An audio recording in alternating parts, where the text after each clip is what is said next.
ಮಧ್ಯಪ್ರಾಚ್ಯ ಪ್ರದೇಶದಲ್ಲಿ ಉಂಟಾಗಿರುವಂತಹ ಯುದ್ಧದ ಪರಿಣಾಮ ಇದೀಗ ಭಾರತದ ಡ್ರೈ ಫ್ರೂಟ್ಸ್ ಉದ್ಯಮಕ್ಕೂ ತಟ್ಟಿದ್ದು ವಿಶೇಷವಾಗಿ ಮಂಗಳೂರಿನ ವ್ಯಾಪಾರಕ್ಕೆ ಭಾರಿ ಹೊಡೆತ ಬಿದ್ದಿದೆ. ಇರಾನ್ ಮತ್ತು ಅಫ್ಘಾನಿಸ್ತಾನದಿಂದ ಭಾರತಕ್ಕೆ ಬರಬೇಕಾಗಿದ್ದ ಖರ್ಜೂರ ಸೇರಿದಂತೆ ಹಲವು ಒಣ ಹಣ್ಣುಗಳ ಪೂರೈಕೆ ಅಡಚಣೆಗೆ ಒಳಗಾಗಿದ್ದು ಮಾರುಕಟ್ಟೆಯಲ್ಲಿ ಬೆಲೆ ಏರಿಕೆ ಶುರುವಾಗಿದೆ. ಮಂಗಳೂರಿನ ಬಂದರು ಪ್ರದೇಶದಲ್ಲಿ ಕಾರ್ಯನಿರ್ವಹಿಸ್ತಾ ಇರುವ ದಕ್ಷಿಣ ಭಾರತದ ಪ್ರಮುಖ ಡ್ರೈ ಫ್ರೂಟ್ಸ್ ಆಮದು ಸಂಸ್ಥೆಯಾದ ರೀಮ್ ಟ್ರೇಡರ್ಸ್ ಸೇರಿದಂತೆ ಹಲವು ವ್ಯಾಪಾರಿಗಳು ಈಗ ಸಂಕಷ್ಟವನ್ನ ಎದುರಿಸುತ್ತಿದ್ದಾರೆ. ಈ ಕಂಪನಿ ಮಂಗಳೂರಿನಿಂದ ಕೇರಳ, ತಮಿಳುನಾಡು, ಆಂಧ್ರ, ತೆಲಂಗಾಣ, ಗೋವಾ ಸೇರಿ ದಕ್ಷಿಣ ಭಾರತದ ಹಲವು ರಾಜ್ಯಗಳಿಗೆ ಡ್ರೈ ಫ್ರೂಟ್ಸ್ ಅನ್ನು ಪೂರೈಸ್ತಾ ಇದ್ದಾರೆ. ಕರ್ನಾಟಕದ ವಿವಿಧ ಕಡೆಗಳಿಗೂ ಇಲ್ಲಿಂದಲೇ ಡ್ರೈ ಫ್ರೂಟ್ಸ್ ಪೂರೈಕೆಯಾಗ್ತಾ ಇದೆ. ಯುದ್ಧ ಪರಿಸ್ಥಿತಿಯಿಂದಾಗಿ ಇರಾನ್ ಮತ್ತು ಅಫ್ಘಾನಿಸ್ತಾನದಿಂದ ಡ್ರೈ ಫ್ರೂಟ್ಸ್ ಆಮದು ಅಸ್ತವ್ಯಸ್ತಗೊಂಡಿದೆ.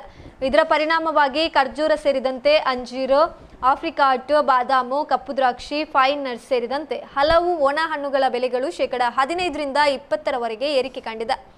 ಸಾಮಾನ್ಯವಾಗಿ ಭಾರತಕ್ಕೆ ಆಮದು ಆಗುವ ಖರ್ಜೂರಗಳಲ್ಲಿ ಸುಮಾರು 60% ಪ್ರಮಾಣ ಇರಾನ್ನಿಂದಲೇ ಬರ್ತದೆ. ಆದರೆ ಇತ್ತೀಚಿನ ಯುದ್ಧ ಪರಿಸ್ಥಿತಿಯಿಂದಾಗಿ ಇರಾನ್ನಿಂದ ಬರ್ತಾ ಇದ್ದ ದೊಡ್ಡ ಪ್ರಮಾಣದ ಖರ್ಜೂರ ಪೂರೈಕೆ ಅಡಚಣೆಗೆ ಒಳಗಾಗಿದೆ.